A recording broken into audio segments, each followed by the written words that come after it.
का आश्वासक वाटतं की आपण आमदार होऊ शकतो थेट? एका रात्रीत भारतीय जनता पक्षातून जो येतो त्याला तिकीट मिळतं. 25 करोड रुपये देऊन सौदेबाजी. या सगळ्या सिस्टीमच्या विरोधात राज ठाकरे नावाची ताकद आज नाही. तुमच्याकडे प्रस्थापित असतील तर माझ्याकडे विस्थापित आहे. आम्हाला जो लढा लढायचा आहे तो या विस्थापितांचा. कुणालाही देणं घेणं नाही. तुम्ही लढा, जिंकणं हारणं हा नंतरचा भाग.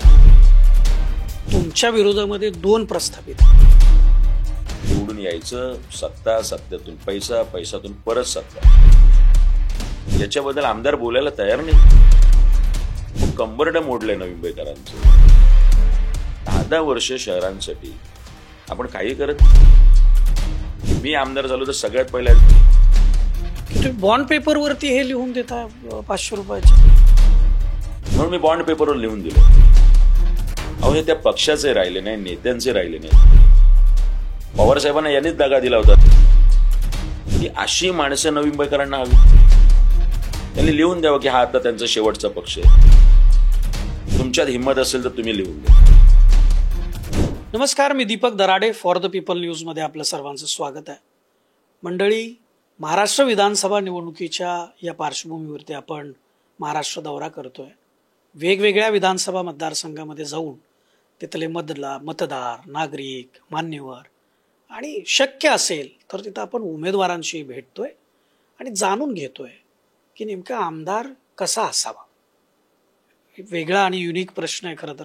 आमदार कोण हवा, कोण असणार या संदर्भात चर्चा करतात, पण आपण आमदार कसा असावा या संदर्भात चर्चा करतोय. त्याचं कारण आहे, कारण ज्यावेळेस हा प्रश्न आपण चर्चेला आणतो त्यावेळी तिथले विकासाचे मुद्दे, तिथल्या समस्या, तिथले प्रश्न हे आपोआप चर्चेमध्ये येतात. आणि म्हणूनच आपण हा विषय चर्चेमध्ये आणलाय. सध्या आपण नवी मुंबईमधला जो बेलापूर विधानसभा मतदारसंघ आहे इथं आहोत. इथं महाराष्ट्र नवनिर्माण सेनेचे अधिकृत उमेदवार आहेत गजानन काळे. ते आपल्या सोबत आहेत. आपलं मनापासून स्वागत आहे फॉर द पीपल. मला सांगा, ही बेलापूर किंवा नवी मुंबई शहराचं नाव घेतलं की प्रस्थापितांची नावं येतात. त्याच्यामुळं या प्रस्थापितांच्या विरोधामध्ये एखादा युवक म्हणजे झोपडपट्टीतून येतो, शिकतो, त्याचं आयुष्य उभा करतो आणि वाटचाल सुरू करत असताना कुठंतरी समाजकारणाशी, राजकारणाशी तो जोडला जातो. त्याच्यातून तुमची ही वाटचाल आहे सगळी. म्हणजे पूर्वी अमिताभ बच्चनचे जर आपण चित्रपट पाहिले तर अँग्री यंग मॅन कायम दिसायचा की ती प्रस्थापितांच्या विरोधात लढाई असायची. तशीच काहीशी तुमची ही सगळी आतापर्यंत गेल्या एक 15-20 वर्षातली जो वाटचाल बघितली तर त्यापेक्षा काही वेगळी वाटत नाही. म्हणजे चित्रपट सुद्धा एक समाजाचं प्रतिबिंबच असतं आणि ते इथं दिसतंय. कशी वाटचाल होती आता या 2024च्या निवडणुकीपर्यंत? काय काय केलंय, कशी कशी वाटचाल झाली आहे? का आश्वासक वाटतं की आपण आमदार होऊ शकतो थेट? नाही, मुळात मला वाटतं राजसाहेब ठाकरे यांनी पक्षच प्रस्थापितांच्या विरोधात स्थापन केलंय. त्यांचं कायम एक वाक्य असतं की तुमच्याकडे प्रस्थापित असतील तर माझ्याकडे विस्थापित आहेत. त्यामुळे हा विस्थापितांचाच पक्ष आहे मूळ जो काय तो. ज्याला कुठलीही राजकीय परंपरा नाही, ज्याला कुठलीही राजकीय पार्श्वभूमी नाही, असे शेकडो तरुण राजसाहेब ठाकरे या नेतृत्वाकडे आकर्षित होऊन या महाराष्ट्र नवनिर्माण सेनेत आले. मी स्वतः एक सामाजिक चळवळीतला कार्यकर्ता आहे. मला काही कुठली राजकीय पार्श्वभूमी नाही. मुळात राजकारणात यायचं नाही इथपासूनच सुरुवात होती. मी एका छात्र भारतीसारख्या संघटनेतून आलोय, चळवळीतून आलोय, लढे लढलेत, विद्यार्थ्यांचे प्रश्न सोडवलेत. आणि त्यावेळी असं वाटलं की वरचे 4ही राजकीय पक्ष काही काम करत नाही. अशा वेळी राजसाहेब ठाकरे नावाचा माणूस जो आहे तो या महाराष्ट्रात काहीतरी उभं करू पाहतोय, महाराष्ट्राचं एक स्वप्न पाहतोय, महाराष्ट्राचं एक गोमटं व्हावं अशी त्याची इच्छा आहे. त्यामुळे आमच्यासारखे असंख्य तरुण त्यांच्याबरोबर जोडले गेले. पर्यायाने मुंबईतून मी नवी मुंबईत आलो आणि मग नवी मुंबईतलं राजकारण सुरू झालं. आज महाराष्ट्रात जे चित्र आहे तेच हे संपूर्ण नवी मुंबईत आहे की सगळीकडे प्रस्थापित आहेत, ते ॲडजस्ट झालेले आहेत, कुणालाही देणं घेणं नाही. गंमत मला अगदी ज्यावेळी वाटलं की या नवी मुंबईमध्ये एक हॉस्पिटल आहे आणि या हॉस्पिटलमध्ये एक दाम्पत्याला 12-14 वर्षांनी मूल होतं आणि मूल झाल्यानंतर बिलाचा तगादा इतका लावला जातो की तो जो बाप आहे तो एक सुसाईड नोट लिहितो आणि तो आत्महत्या करतो. मात्र तरी सुद्धा इथल्या राजकारण्यांना कुठलाही कंठ फुटत नाही. त्याबद्दलचा गुन्हा दाखल करायची आम्ही मागणी करतोय. संवेदनाच पूर्णपणे संवेदना संपल्या. इव्हन वाशीमध्ये या निवडणुकीच्या काळामध्ये एका गार्डनमध्ये 2 मुलं, एक बाप घेऊन जातोय, एक मूल हातात आहे आणि एक मूल खेळते त्या गार्डनमध्ये. टाकी उघडी आहे पाण्याची, ते मूल जातं आतमध्ये, अर्धा तास बाप शोधतोय आणि नंतर त्याची डेड बॉडी बाहेर. छोटा मोठा गुन्हा दाखल होतोय, मात्र जो मुख्य अधिकारी आहे तो सुटलाय. त्याबद्दल कोणी बोलत नाही, आम्ही बोलतोय. असंख्य विषय ह्या नवी मुंबईत असे आहेत की इथल्या राजकारण्यांना आता त्याचा काही फरक पडत नाहीये. मला असं वाटतं की ह्या संवेदना आमच्या जाग्या आहेत, या संवेदना राजसाहेब ठाकरे या माणसाच्या जाग्या आहेत. म्हणून या राजकारणामध्ये आमच्यासारखे जे विस्थापित आलेत, आम्हाला जे वाईट वाटते, आम्हाला जो दुःख होते, आम्हाला जो त्रास होतो तो हा आहे. आम्हाला जो लढा लढायचा आहे तो या विस्थापितांसाठी, की ज्याला बिल भरता येत नाहीये, ज्याला आपलं मूल गेल्यानंतर ते आतमध्ये गेलं तर पुढे काय करायचं, तर गुन्हा का दाखल होत नाही. या सगळ्या सिस्टीमच्या विरोधात राज ठाकरे नावाची ताकद आज लढते. कोविडमध्ये पण आपण अनुभवलं की या सगळ्या गोष्टी. तर मला वाटतं की आम्ही सर्वसामान्य कुटुंबातून, मला तर 3ऱ्यांदा तिकीट दिलंय साहेबांनी. म्हणजे एकाच बाजूला इकडे ह्या बेलापूर विधानसभेमध्ये 3 माणसं, म्हणजे पहिल्यांदा राष्ट्रवादी पवार गटाचे जे होते ते तयारी वेगळ्याच माणसाने केली.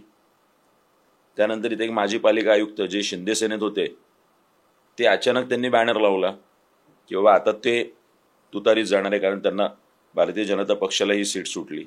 त्याचा गम पण सुकत नाही त्या बॅनरचा. तर इथले प्रस्थापित जे भारतीय जनता पक्षाचे उमेदवारी मिळाली नाही म्हणून एक नाईक कुटुंबातून आलेले संदीप नाईक तात्काळ दुसऱ्या दिवशी सकाळ प्रहरी प्रवेश घेऊन टाकतात आणि जयंत पाटील त्या प्रवेशाला येतात. म्हणजे ही सौदेबाजी झाली ना. 3 माणसांना जर तुम्ही हे केलंय, याचा अर्थ बोली ज्याची जास्त लागली त्याला पैसे जास्त दिले गेले. मी तर थेट आरोप केलाय आणि मला तुतारीतल्याच माणसांनी सांगितलंय 25 करोड रुपये देऊन सौदेबाजी झाली. म्हणजे जो सर्वसामान्य कार्यकर्ता राष्ट्रवादीचा जो आहे, जो एकनिष्ठ राहिला अजित पवार गेल्यानंतर, त्याला कुणालाही तिकीट मिळालेलं नाही. एका रात्रीत भारतीय जनता पक्षातून जो येतो त्याला तिकीट मिळते आणि तो आज उमेदवार आहे आणि तो आज लगेच पटकन सेक्युलर झाला, त्याची लगेच विचारधारा बदलली, त्याने लगेच कोट चढवला. अशा वेळी आमच्यासारख्या कार्यकर्त्यांना ज्यावेळी राजसाहेब ठाकरे नावाचा माणूस तिकीट देतो त्यावेळी एक शब्दाने विचारत नाही की अरे किती पैसे देणार आहेस पक्षाला, किती पैसे खर्च करणार आहेस, तुझे बाबा निवडून येण्याचे चान्सेस किती आहेत, हे काही न पाहता कामाच्या जोरावर, गुणवत्तेच्या जोरावर माझ्यासारख्या असंख्य तरुणांना राज ठाकरे या नावाने भुरळ घातली आणि त्यांनी ती तिकीटं दिली. तुम्ही लढा, जिंकणं हारणं हा नंतरचा भाग, पण एक सर्वसामान्य कुटुंबातली मुलं सुद्धा या विधानसभेच्या रणांगणात उतरू शकतात आणि आमदार होऊ शकतात. आता मला खरं तर या प्रश्नाकडे यायचंय. तुमच्या विरोधामध्ये 2 प्रस्थापित आहेत. 10 वर्ष आमदारकी केलेली आहे, अनुभवलेली आहे, सभागृहामध्ये काम केलेलं आहे. पण खरंच काम केलंय का? नेमके इथं कुठले प्रश्न होते, कुठले प्रकल्प इथं व्हायला पाहिजे होते, परंतु ते झाले नाहीत. काय सांगाल? म्हणजे आता ही 10 वर्षाची त्यांची राजकीय कारकीर्द आहे आणि तुम्ही गेली 10-15 वर्ष काम करता. शोकांतिका आहे, हे दोघेही नगरसेवक होते कधी काळी, त्या मानसिकतेतूनच बाहेर निघाले. बेलापूर विधानसभेचे आमदार होत्या मंदाताई म्हात्रे 10 वर्ष मागे. 10 वर्ष ऐरोली विधानसभेचे आमदार होते संदीप नाईक, जिथे आता त्यांचे वडील उभे आहेत मागच्या 5 वर्षात. आणि आता भारतीय जनता पक्षाने त्यांना तिकीट दिलं तरी यांना विधानसभा राहिली नाही. मग यांनी इथे उडी मारली अचानक. म्हणजे इम्पोर्ट झालेले आहेत उमेदवार, यांचा हा मूळ मतदारसंघच नाही. त्यांनी अचानक महिनाभरापूर्वी घर घेतलं, अचानक महिनाभरापूर्वी मतदार यादीत नाव नोंदवलं आणि तात्काळ ते त्यांच्या नावाचं प्रतिष्ठान सुरू केलं. त्यांना माहिती होतं भाजपने जर तिकीट नाही दिलं तर आपल्या प्रतिष्ठानच्या जोरावर काम करत राहायचं आणि कुठल्या तरी दुसऱ्या पक्षात जाऊन पुढे घेऊन तिकीट घ्यायचं. 10 वर्ष जर आपल्याला मिळतात, एक 10 वर्षाचं मूल, 8 व 10 वर्षाचं मूल 10 वर्षांनी सज्ञान होतंय, त्याला मतदानाचा अधिकार मिळतो. 10 वर्ष शहरांसाठी आपण काही करत नाही. माझ्याकडे 2 त्यांचे हे जाहीरनामे, म्हणजे कामं केलेली सगळी. गंमत आहे की मंदाताई म्हात्रे यांनी केलेल्या कामामध्ये काय आहे, दशक्रिया विधी शेडची निर्मिती सुरू आहे, हे आमदाराचं काम आहे. गार्डनचं सुशोभीकरण चालू आहे, CCTV कॅमेरे लावलेत, काय ते संडासं बांधलीत, शौचालय बांधलेत. अहो हे महापालिकेचं काम आहे. माझं त्यांना खुलं आव्हान होतं त्या दिवशी पण, की ही कामं महापालिकेची तर आपण नगरसेवकाला उभं राहा, आपण विधानसभेला उभं राहू नका. तुम्ही त्यांना खुल्या चर्चेचंही निमंत्रण आव्हान दिलं होतं.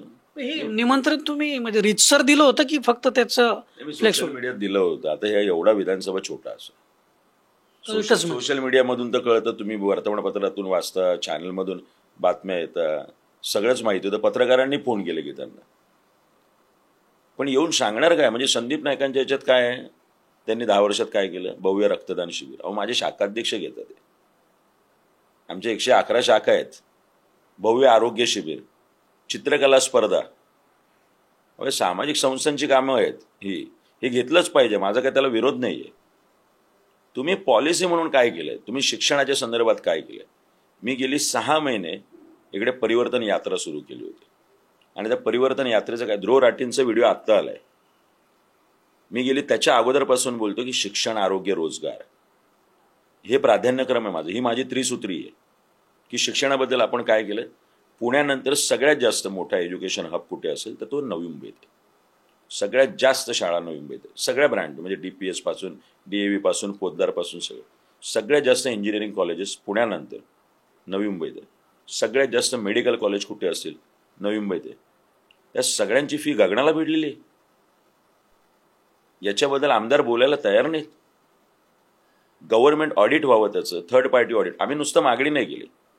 प्रत्येक वर्षी 10-15% फी या सगळ्या CBSE ICSE बोर्डाच्या शाळांची वाढते. 2 मुलं असतील, 3-3 लाख रुपये. एका मुलाचं 1.5 लाख ते 1.5. स्टेशनरी वेगळी, इथूनच दप्तर घ्या, इथूनच अमुक घ्या, तिथूनच तमुक घ्या, स्कूल बसची फी वेगळी. बरं, या सगळ्यांना प्लॉट देताना सिडकोने, राज्य सरकारने 1 रुपया दराने दिलेले आहेत. प्रॉपर्टी टॅक्स कमर्शियल नाही, लाईटचं बिल कमर्शियल नाही, पाण्याचं बिल कमर्शियल नाही. मग कंबरडं मोडलंय नवी मुंबईकरांचं. मग गव्हर्नमेंट ऑडिटची मागणी का होत नाही आमदारांकडून? का विधिमंडळात आपण बोलत नाही आहे? का थर्ड पार्टी ऑडिट लावत नाही? करोडो रुपये बॅलन्स शीटमध्ये सापडतील. हा माझा शब्द आहे विधानसभेचा उमेदवार म्हणून, की मी आमदार झालो तर सगळ्यात पहिल्या यांचं गव्हर्नमेंट ऑडिट लावेल. आणि करोडो रुपये बॅलन्स शीटमध्ये सापडले, पुढचे 10 वर्ष 1 रुपया सुद्धा फी वाढणार. हे आमचं म्हणणं आहे. शिक्षणाबद्दलचं, आरोग्याबद्दलचं आमचं म्हणणं आहे. या सगळ्या नवी मुंबईतल्या शासकीय जेवढी काय महानगरपालिका हॉस्पिटल, राज्य सरकारचं तर एक गव्हर्नमेंट हॉस्पिटल नाही इकडे. हे मुळात आणायला पाहिजे होतं आमदारांनी. एक गव्हर्नमेंट कॉलेज, मेडिकल कॉलेज आणायला पाहिजे होतं, ते नाही. असलेल्या प्रायव्हेट हॉस्पिटलमध्ये डोनेशन घ्या, पैसे भरा. इंजिनिअरिंग गव्हर्नमेंट कॉलेज इथे नाही आहे, तर या शाळांची फी, आरोग्य, प्रायव्हेट हॉस्पिटल नावाचा प्रकार आहे. या प्रायव्हेट हॉस्पिटलमध्ये एक दरपत्रक का नाही आहे? ही मागणी मी केली आहे. कोविडमध्ये तुम्हाला आठवत असेल, मे 2020ला एक दरपत्रक आणलं होतं राज्य सरकार. पहिल्यांदा जेव्हा खूप मोठी बोंबाबोंब झाली की प्रायव्हेट हॉस्पिटल्सवाले लुटतायत कोविडच्या पेशंटला.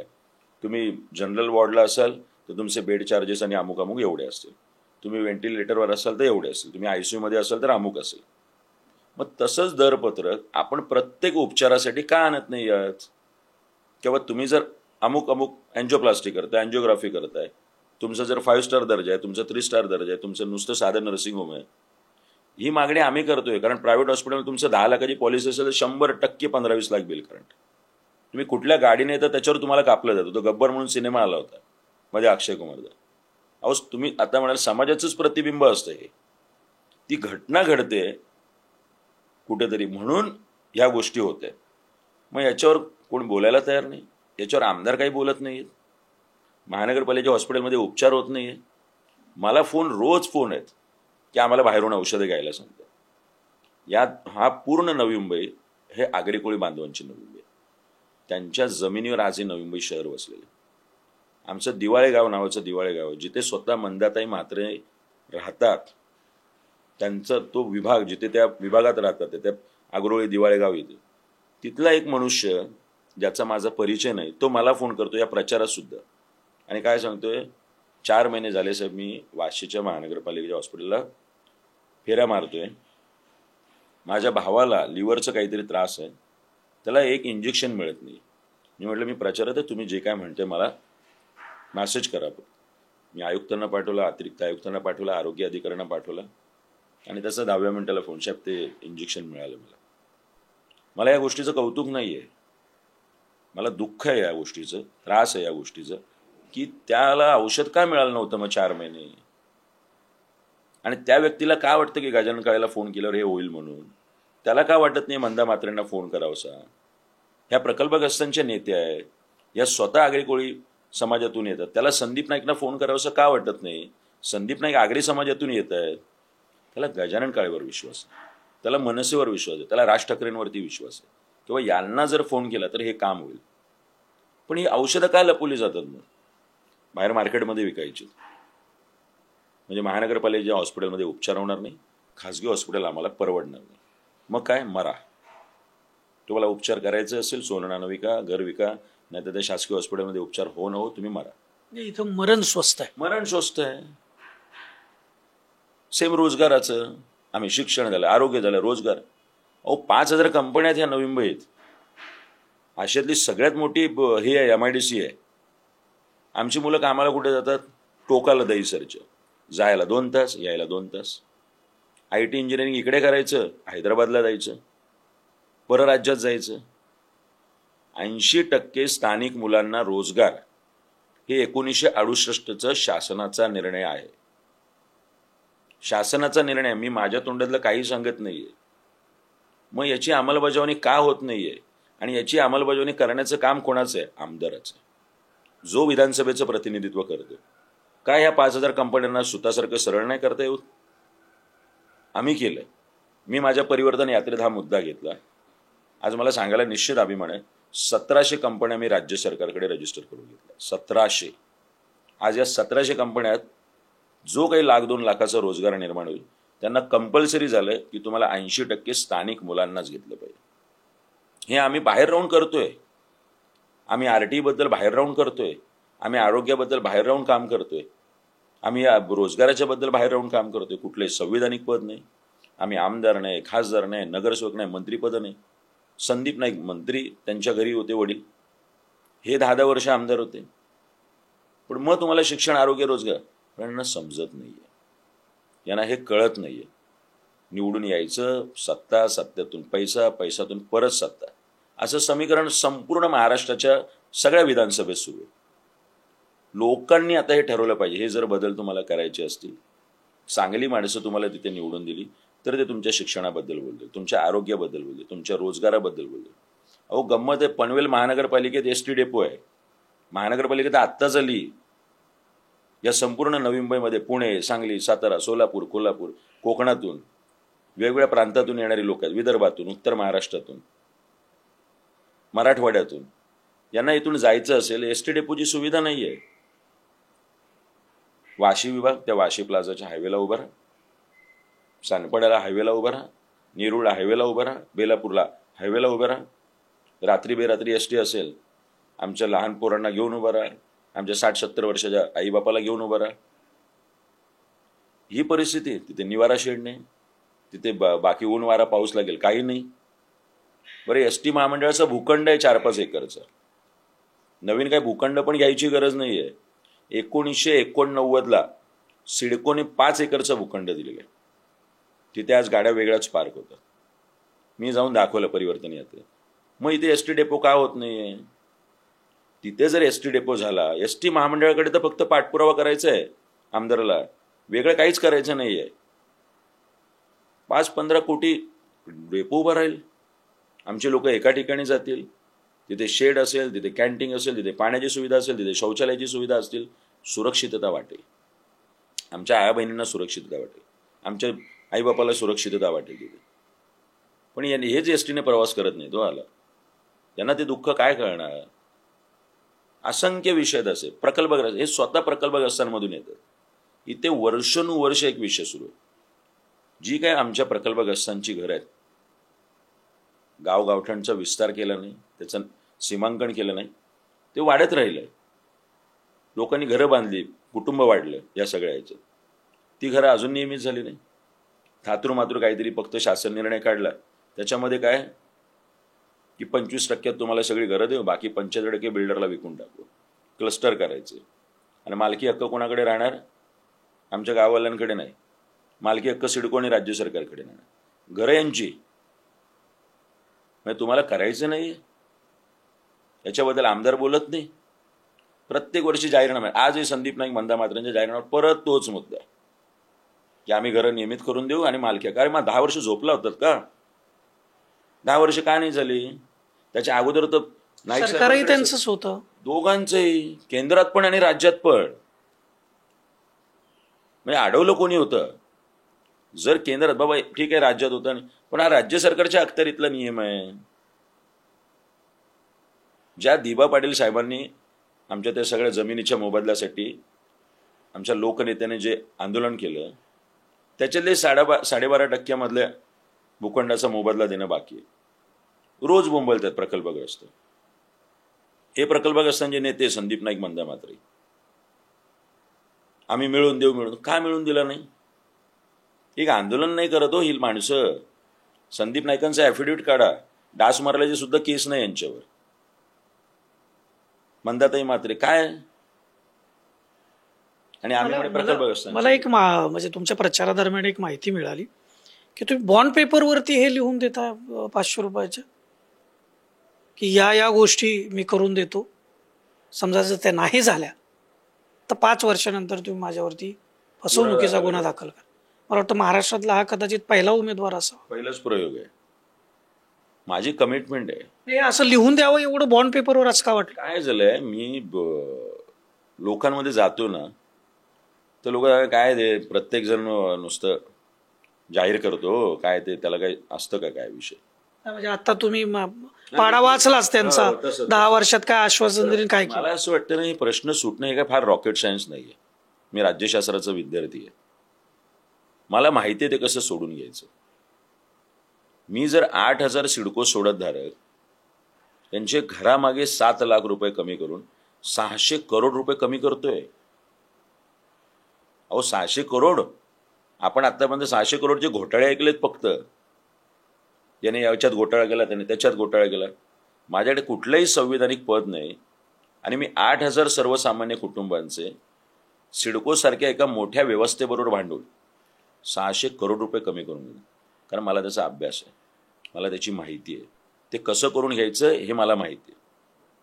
मी इथल्या कामगारांची 6,500 कंत्राटी कामगार, आमचा सफाई कामगार, त्याच्यात आमच्या STB प्लांटवरती काम करणारा कामगार, आमचं विजेच्या खांबावर काम करणारा कामगार, आमच्या पाण्याच्या टाकीवर काम करणारा कामगार, 6,500 कामगारांचे 15 वर्ष किमान वेतनातल्या फरकाची रक्कम राहिली होती. आम्ही अमित ठाकरे साहेबांना आणलं. ते 4 किलोमीटर चालले. 135 करोड रुपये मिळून दिले. 135 करोड. 15 वर्षाचा सगळा बॅकलॉग काढला आणि आमच्या कामगाराच्या खात्यात वर्ग केला. 600 करोड, 135 करोड. मुद्रांक शुल्क 14,500 लोकांचं 145 करोड रुपये आम्ही माफ करून दिले. 145 करोड सिडको बरोबर फॉलोअप करून. फक्त 1,000 रुपये त्यांना मुद्रांक शुल्क लागले, जे 5 आणि 6% लागले असते. विष्णुदास भावे नाट्यगृह जी काही काट टाकली आता भावे नाट्यगृह, जे महाराष्ट्रातल्या 2-4 नाट्यगृहांमध्ये सगळ्यात उत्तम आता झालं ते आमच्यामुळे. आम्ही त्यावेळेचे तत्कालीन आयुक्त होते दिनेश वाघमारे साहेब, त्यांना ते अवस्था दाखवली. म्हटलं एकमेव आपला सांस्कृतिक ठेवा आहे, तोही आपल्याला जपता येत नाहीये. आम्ही पताका आंदोलन केलं त्यांच्या कॅबिनमध्ये सातत्याने दिलेल्या निवेदनात. म्हणजे आपण नाही केलं तर आम्ही अजून करत राहणार. माझ्याबरोबर पाहणी केली. मी नगरसेवक नाही, मी आमदार नाही, खासदार नाही. इथल्याच या नाईक कुटुंबाने त्यांच्यावर दबाव आणला होता. कोण गाजन काय, आपण का जातंय? म्हटलं साहेब आपण जावं, मी नाही येत. ते म्हणले नाही, तुमचा चांगला मुद्दा आहे, गाजन मी येणार. माझ्यावर 2 तास पाहणी केली एका आयुक्ताने. एक AC प्लांट, AC ब्लास्ट होईल, अमुक होईल, तमुक होईल, वॉशरूमपर्यंत बघितलं. 16 कोटी रुपये मंजूर केले सिडकोचे. 600 कोटी कामगारांचे, 135 कोटी मुद्रांक शुल्काचे, 145 कोटी, 16 कोटी. हा सायन पनवेल हायवे जो मृत्यूचा सापळा झाला होता, आमचं पोलीस कॉन्स्टेबल बांधव मागून ट्रक धडक दिली, मेला जागेवर. आम्ही ताबडतोब आंदोलन केलं, हिंसक आंदोलन केलं. PWDचं ऑफिस फोडून टाकलं. 57 कोटी मंजूर केले. आज सिमेंट कॉन्क्रिटीकरण झालेलं आहे. नक्की 10-20% खड्डे, 80% आज खड्डे नाही आहेत आणि सिमेंट कॉन्क्रिटीकरण झालं.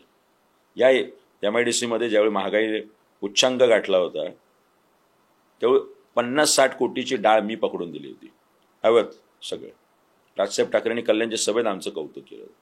याचे सुद्धा आकडेवारी प्लस जरी केलं ना गेल्या 5-10 वर्षातली, तर 800 ते 1000 कोटी रुपये मी नवी मुंबईकरांचे वाचले. 800 ते 1000 कोटी. एक सर्वसामान्य कार्यकर्ता, जिल्हा अध्यक्ष म्हणून माझ्याकडे कुठलंही संविधानिक पद नसताना मी हे करू शकतो. तर माझी इच्छाशक्ती आहे ते काम करायची. म्हणून मी बॉन्ड पेपरवर लिहून दिलंय की मी जर प्रकल्पग्रस्तांचे प्रश्न सोडवले नाहीत, मी जर नवी मुंबईकरांचे शिक्षण आरोग्याचे प्रश्न सोडवले नाहीत, तर तुम्ही माझ्यावर फसवणुकी जाऊ नका. बरं, हे चॅलेंज आमच्या प्रकल्पग्रस्तांनी आणि मी स्वतः ह्या दोन्ही उमेदवारांना दिलं होतं. तुमच्यात हिंमत असेल तर तुम्ही लिहून द्या. अजूनपर्यंत नाही. मी तर 3रा बॉन्ड पेपर पण सादर केलाय की उद्या मी आमदार झालो तर मी महाराष्ट्र नवनिर्माण सेना हा पक्ष कदापि सोडणार नाही, मी विकला जाणार नाही. पुढची लाईन अशी होती की मला नंतरच्याही 5 वर्षात तिकीट नाही मिळालं तरी मी महाराष्ट्र नवनिर्माण सेना या पक्षातच राहील. ही हिंमत आहे संदीप नाईकांमध्ये, ज्यांनी 4 पक्ष बदललेत. त्यांनी लिहून द्यावं की हा आता त्यांचा शेवटचा पक्ष आहे. देणार नाहीत, कारण पडले पलीकडे वडील भाजपात आहे, त्यांनी शिटी वाजवली घे इकडे. हे जिंकून आले तर वडिलांना शिटी वाजून इकडे आणतील, आणि जिंकून आल्यानंतरही मंत्रिपद नाही मिळालं तर अजून 3ऱ्या पक्षात जातील. कारण मंत्रिपद महत्वाचं आहे, सत्ता महत्वाची. मंदाताई मात्र 3-4 पक्षाचा प्रवास करून आले. अहो, हे त्या पक्षाचे राहिले नाही, नेत्यांचे राहिले नाहीत. पवारसाहेबांना यांनीच दगा दिला होता नाईकांनी 10 वर्षापूर्वी, आणि आज परत आले. म्हणून तर पवारसाहेब प्रवेशाला नव्हते, म्हणून तर पवारसाहेब यांच्या सभेला नव्हते. कारण पवारसाहेबांना माहिती हे कशामुळे आले. ही अशी माणसं नवी मुंबईकरांना हवीत की जे 4-4 पक्ष बदलणार. आणि आम्ही राजकीय कारकीर्द 2009ला सुरुवात केली, आम्ही अजूनही त्याच पक्षात. सगळे चढ उतार आलेत, प्रलोभनं आलीत, पण आम्ही तरीसुद्धा त्याच जागेवर निष्ठा ठेवून त्याच विचारांशी प्रतारणा न करता एकाच नेत्याबरोबर एकाच पक्षात काम करतो. आता नवी मुंबईकरांनी हे ठरवलं पाहिजे की तुम्हाला हा काम करणारा माणूस हवा आहे की घराणेशाहीतून आलेला माणूस हवा आहे, ज्याने 10 वर्ष 0 परफॉर्मन्स दिले. मंदाताई मात्र यांनी 10 वर्ष 0 परफॉर्मन्स दिले. आता नवी मुंबईकरांनी हे ठरवलं पाहिजे की एक सर्वसामान्य कुटुंबातून, शेतकरी कुटुंबातून आलेला मुलगा, याला आपलं मत जाणार आहे की परत एकदा ह्या प्रस्थापितांना जाणार. आता ही ती वेळ आहे. फार महत्त्वाचे मुद्दे तुम्ही ह्या सगळ्या चर्चेमध्ये मांडलेले आहेत. खरं तर 20 नोव्हेंबरला मतदान आहे आणि नवी मुंबईकर, बेलापूरची जनता मतदान करणार आहे, आणि त्या निमित्तानं तुम्ही एक आवाहन केलं, तुम्ही वेळ दिलात, फॉर द पीपलशी चर्चा केल्या, त्याबद्दल मनापासून धन्यवाद आणि निवडणुकीसाठी शुभेच्छा. हे होते गजानन काळे, महाराष्ट्र नवनिर्माण सेना या पक्षाच्या अधिकृत उमेदवार आहेत बेलापूर विधानसभा मतदारसंघातून. आपण आमदार कसा असावा या संदर्भात चर्चा करतोय. उमेदवार आहेत ते, आणि आमदार कसा असला पाहिजे, काय त्याची कर्तव्य आहेत, काय त्याचे हक्क आहेत, काय व्हायला पाहिजे, शिक्षण, आरोग्य, रोजगार. देश स्वातंत्र्य होऊन आता 77 वर्ष झालेली आहेत, तरी सुद्धा आपले प्रश्न तेच आहेत, आणि त्याच प्रश्नांवरती निवडणूक होत आहेत, तेच जाहीरनामे येत आहेत. हे कधीतरी कुठंतरी बदलायला हवं. त्या बदलाला आपल्या मतदारांपासूनच खरी तर सुरुवात आहे, कारण मतदार हा सर्वाधिक शक्तिमान मानला जातो या लोकशाहीमध्ये. त्याला अधिकार आहे की जो योग्य काम करतोय त्याला तिथं सभागृहात पाठवण्याचा, आणि ज्यांनी कामं नाहीत केली त्याला पुन्हा घरी बसवण्याचा. आपण सुज्ञ मतदार आहात आणि आपण योग्य निर्णय कराल. तुम्ही आमचा हा दौऱ्यासोबत असंच राहा, आणि फॉर द पीपल न्यूज चॅनलला यूट्यूब, फेसबुक आणि इंस्टाग्रामवरती सबस्क्राईब करा, फॉलो करा आणि लाईक करा. कॅमेरामन रोहित वनकटेसह मी Deepak Darade, For the People News, Belapur.